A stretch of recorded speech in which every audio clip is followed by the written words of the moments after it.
Fahrzeugausbau im Vorserienstand. Das ist immer ein Zeichen für besonders spannende Videos, weil es Modelle sind, die wir so noch gar nicht gesehen haben. In dem heutigen Video schauen wir uns den Summit 540 Shine an. Nicht Prime, nicht ohne Zusatz, sondern Shine. Macht er wirklich alles neu? Scheint es nur neu? Wortwitz. Oder ist es ein wirklich neues Modell? Das erfahrt ihr in dem heutigen Video zum Pössl Summit 540 Shine.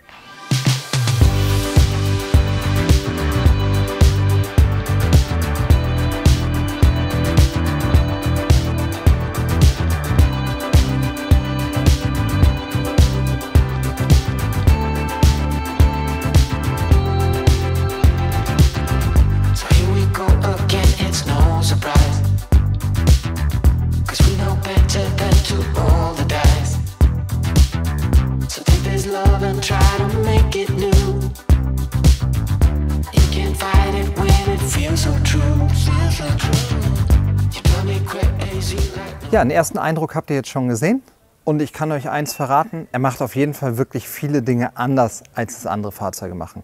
Mich würde wirklich interessieren, ob das für euch Neuigkeiten sind, wo ihr sagt, hey cool, warum gab es das nicht schon lange? Oder ob ihr sagt, ja schön, dass es das gibt, brauchen wir nicht, lasst uns das weitermachen wie bisher. Ich erkläre euch jetzt in dem Video auf jeden Fall, wo der Unterschied zu den anderen Fahrzeugen ist, was den Wagen so besonders macht und warum er Shine heißen könnte. Bevor es aber damit losgeht, denkt auf jeden Fall dran, jetzt halte ich das Handy auch noch falsch rum, hier unter dem Kanal, unter dem Video den Kanal zu abonnieren und am Ende die Glocke zu aktivieren, damit ihr auch in Zukunft alle Infos bekommt, wenn es neue Videos gibt. Ja, der Summit 540 Shine. Von außen erstmal ein normales 5,40 Meter Fahrzeug.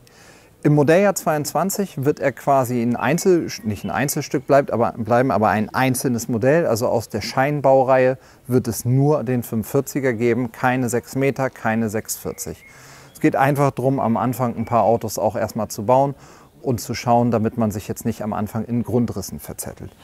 Wir halten uns gar nicht so lange mit dem Äußeren auf. Was uns von außen auffällt ist, obwohl es ein Summit mit einem besonderen Namen ist, hat er anders als der Prime hier vorne ein Blechdach. Das heißt kein Skyroof, wie wir es beim Prime haben. Das macht es namentlich, wird es von Jahr zu Jahr schwerer. Jetzt heißt es Shine und Prime. Also ihr müsst echt aufpassen, welches Fahrzeug ihr habt. Wenn ihr den Wagen nachher bei uns bestellt, achtet, ob wir das richtige Kürzel mit dabei haben.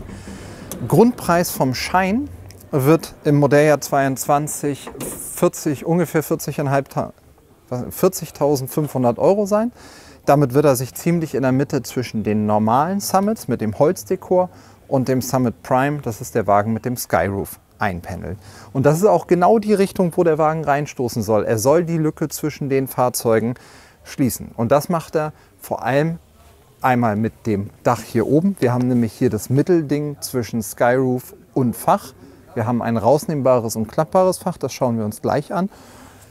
Dann haben wir einen komplett eigenen Möbelbau, wo auf den ersten Blick auffällt, alle Klappen leuchten nicht nur oben an die Decke, sondern haben auch noch in die Klappe integriert den Lichtstreifen.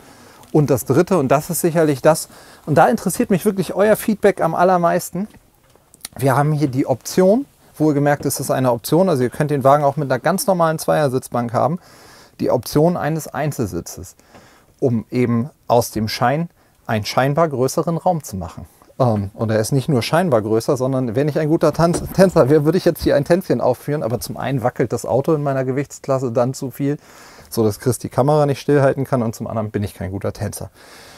Fakt ist auf jeden Fall, wenn hier der Einzelsitz drin ist, habt ihr einen richtig großen Raum, wo sich ein Hund hinlegen kann, wo man, wenn man in der Küche steht und arbeitet, richtig Bewegungsfreiraum hat.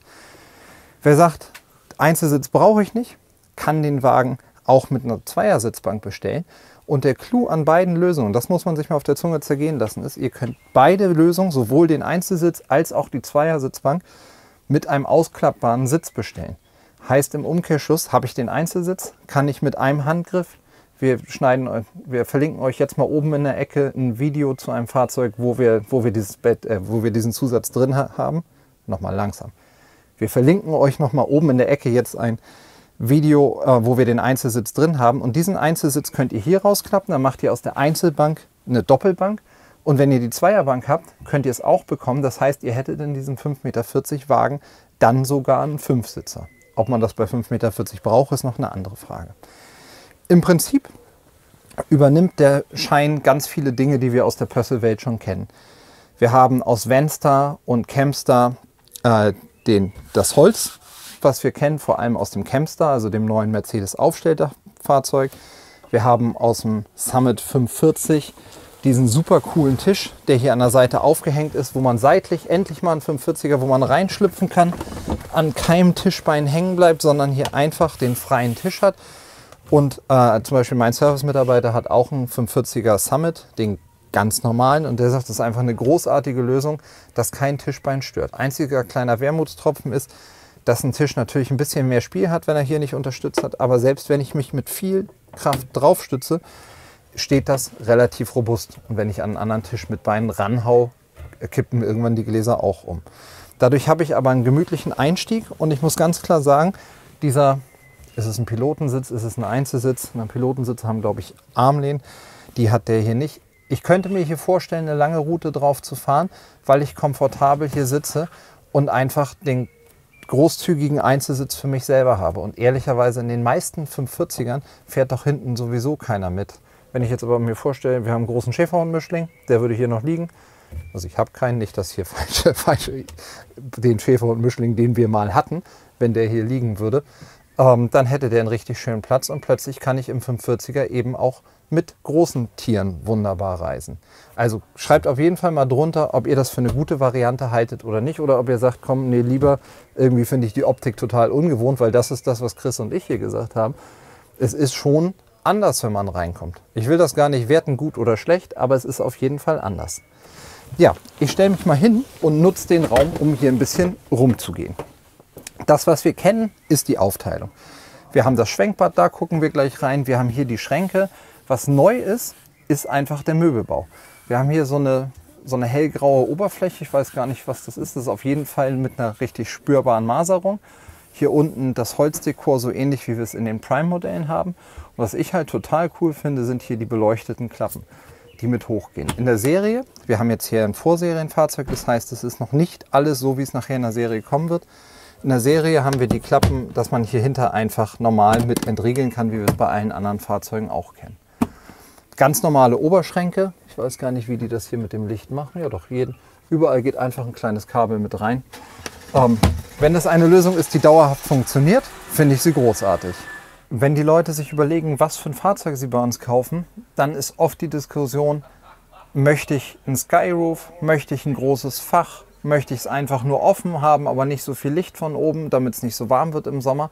Und das ist genau der Punkt, an dem der Summit Shine so ein bisschen versucht anzugreifen, euch zumindest die Entscheidung etwas zu erleichtern, weil wir hier schon mal den Zwitter haben aus Fach oder Durchstieg. Wenn ihr wollt, ist das hier runtergeklappt und hat einfach die Größe des normalen Faches.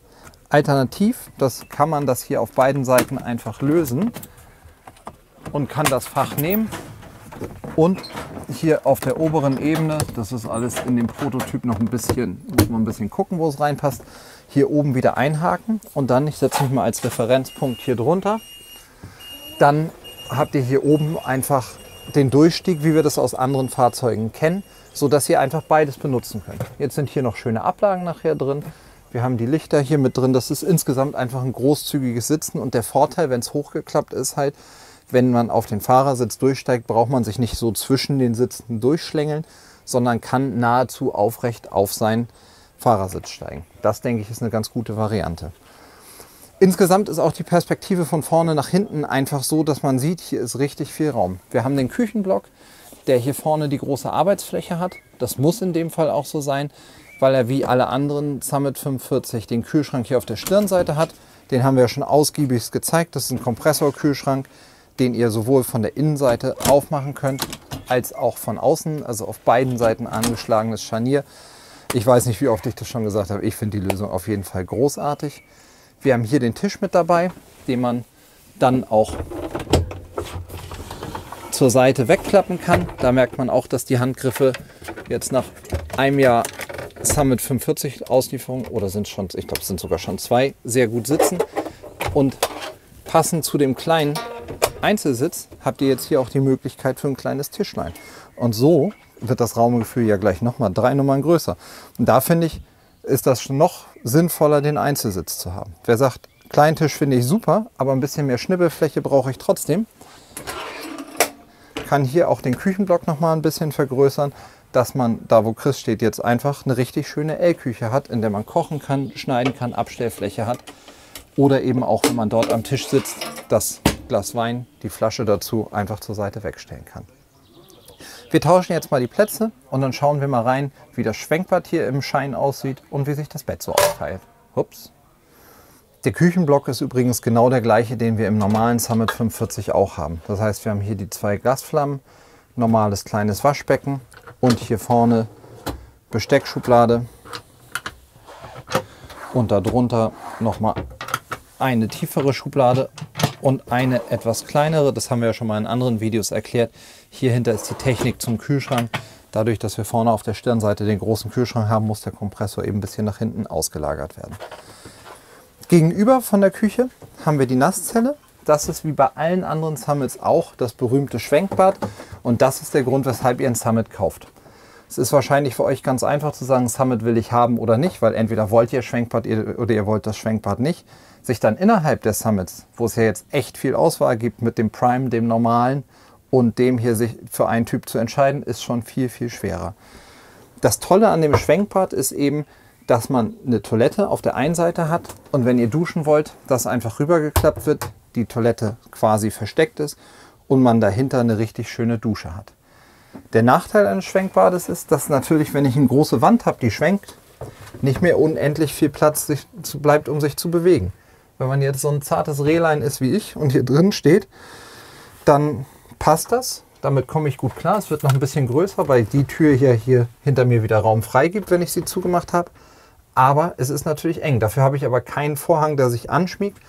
Und dafür habe ich auf der anderen Seite eben eine tolle Toilette, auf der ich sitzen kann. Und vor allem mag ich stilistisch total gerne leiden, weil auch dieser kleine Kniff mit dem Spiegel da oben drin lässt das Raumgefühl einfach total groß erscheinen.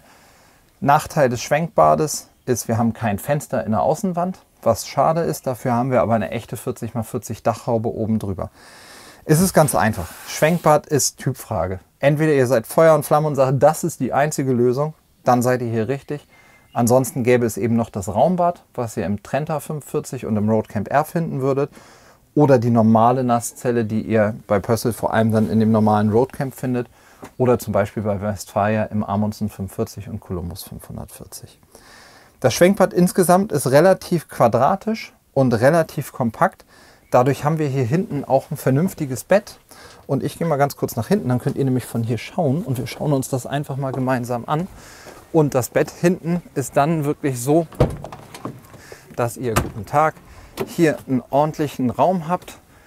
Die Maße nehmen wir, wenn der erste Schein wirklich bei uns ist. Wir machen ja heute auf der Tagung vor allem Rundgänge um die Fahrzeuge, um euch so ein bisschen einen ersten Eindruck zu geben. Aber es ist für einen 540er ein richtig schönes, großzügiges Bett. Das Raumgefühl gefällt mir super gut, weil das mit den indirekt beleuchteten oder mit den beleuchteten Schränken oben wieder toll ist. Und wie ihr es beim Prime auch habt, haben wir halt die offenen Ablagen hier, wo man unglaublich viel Stauraum hat. Und jetzt im neuen Modell ja hier neue Lichtleisten. Das ist eigentlich eine Weiterentwicklung von dem, was wir schon kennen. Also die Spots kann man rausnehmen. Da gibt es USB-Adapter für, dass man sich das da richtig gemütlich machen kann.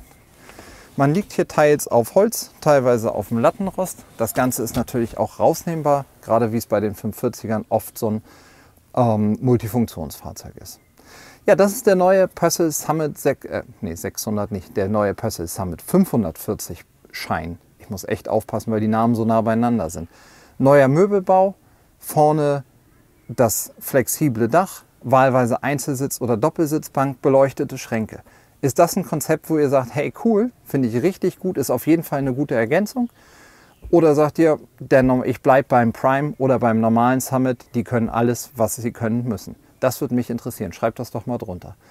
Wenn ihr weiterhin up-to-date bleiben wollt, abonniert eben auch den Kanal, damit ihr zu den anderen Neuigkeiten immer ordentlich informiert bleibt. Folgt uns bei Instagram, damit ihr auch da immer ein paar Bilder seht. Und ansonsten wünsche ich euch einfach viel Spaß bei den Videos, die wir für euch machen. Ich hoffe, ihr habt einen ganz guten Eindruck vom Pössl Summit 540 Prime aus dem Modelljahr 2022 gewinnen können und freue mich auf euch im nächsten Video. Alles Gute, bleibt gesund und bis bald. I just wanna be your Superman.